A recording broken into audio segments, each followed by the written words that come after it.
Olá, galerinha, tudo bem? Sejam todos bem-vindos a mais uma aula de língua portuguesa. Eu sou a professora Jamile Fontinelli e o nosso assunto de hoje é poema, estrutura e elementos composicionais. Vamos lá? Bem, a palavra poema deriva do verbo grego poem, que significa fazer, criar, compor. O poema é um gênero textual relacionado com os gêneros literários. É impossível dissociar o poema da literatura, arte que tem a palavra como matéria-prima. Na literatura não há compromisso com a objetividade, tampouco com a sintaxe ou com a semântica. A palavra pode ser lapidada, dissecada, subvertida de acordo com as vontades de quem escreve o poema, para assim atingir seu principal fim, impressionar o leitor e nele despertar diferentes situações. Um poema é um texto literário composto de versos e que podem conter rimas ou não. Assim, diferente da prosa escrita, é um texto corrido. O poema é escrito em versos e que se agrupam em estrofes. Então, os principais elementos que compõem um poema são o verso, a métrica, a estrofe, a rima e o ritmo. O verso e a métrica. O verso é cada linha de um poema e a métrica representa as medidas dos versos utilizados. Assim, os versos são classificados de acordo com as sílabas poéticas que apresentam. São eles. Se eu tenho um monossílabo, nós vamos ter um verso com uma sílaba poética. Dissílabo, verso com duas. Trissílabo, verso com 3 sílabas poéticas. Tetrassílabo, com 4. Com 5, pentassílabo. Com 6, hexassílabo. E assim por diante, ok? Tipos de versos. Nós temos os versos regulares, também são chamados de versos isométricos, são aqueles que possuem a mesma medida. Nós falamos sobre a medida no slide anterior, então é quando eles têm sempre a mesma medida. Versos livres, também chamados de versos heterométricos, são aqueles que possuem medidas diferentes, ou seja, são irregulares, alguns maiores, alguns menores. Então, eles são chamados de versos livres. E nós temos os versos brancos, também chamados de versos soltos. São aqueles que não apresentam esquemas de rimas. No entanto, podem apresentar métrica, podem apresentar medida. E aí nós temos o soneto da fidelidade de Vinícius de Moraes, poema com versos regulares. De tudo ao meu amor serei atento, antes e com tal zelo e sempre tanto, que mesmo em face do maior encanto dele se encante mais meu pensamento.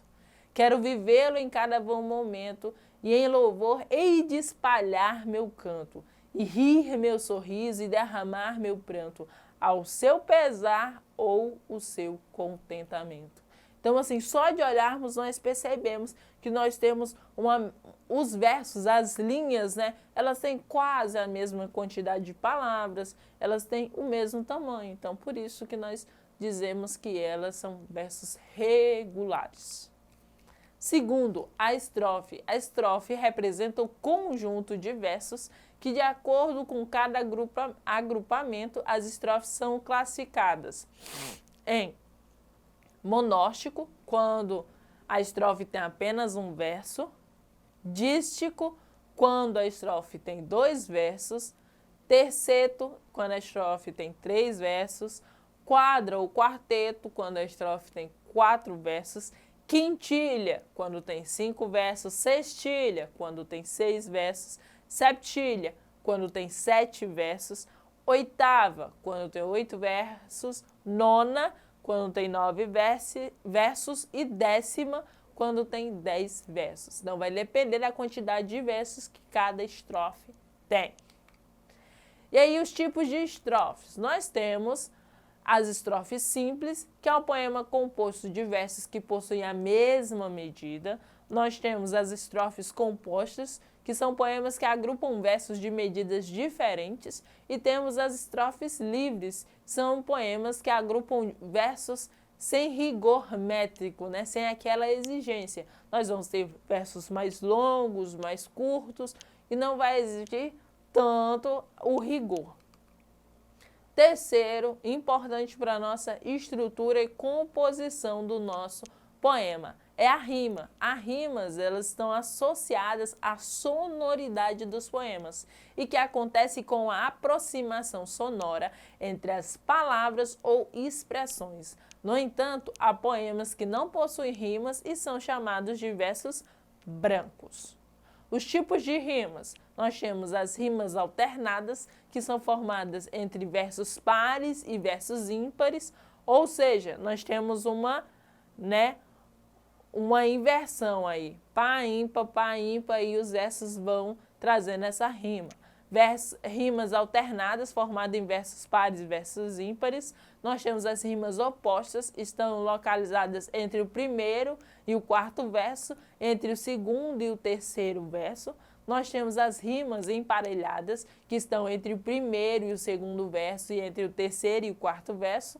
E nós temos as rimas internas, aquelas que aparecem no interior dos versos, ok?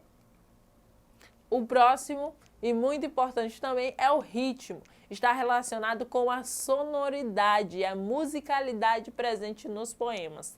Trata-se de um elemento muito importante produzido de maneira intencional, de acordo com as palavras escolhidas pelo escritor. E aí nós vamos pensar no poema de um modo geral. Tipos de poema. Nós falamos um pouco da estrutura, mas nós vamos pensar nos tipos.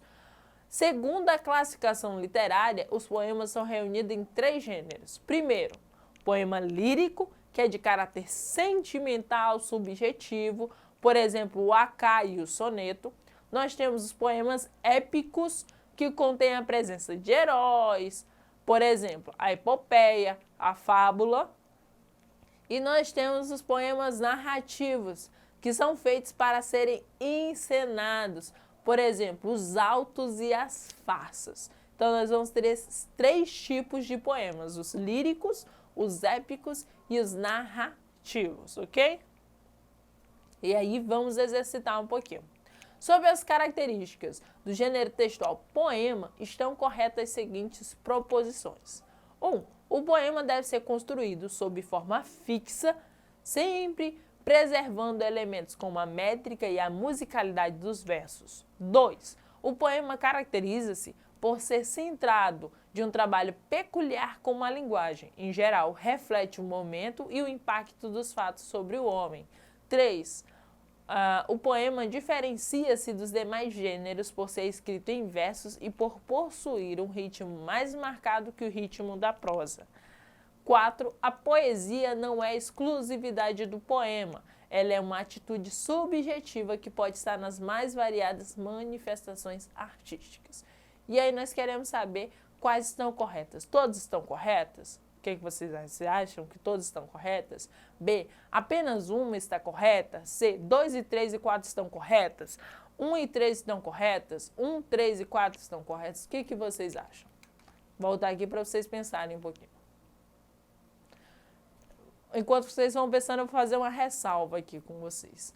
Na 4, vem dizendo o seguinte: a poesia não é exclusividade do poema, ela é uma atitude subjetiva que pode estar nas mais variadas manifestações artísticas.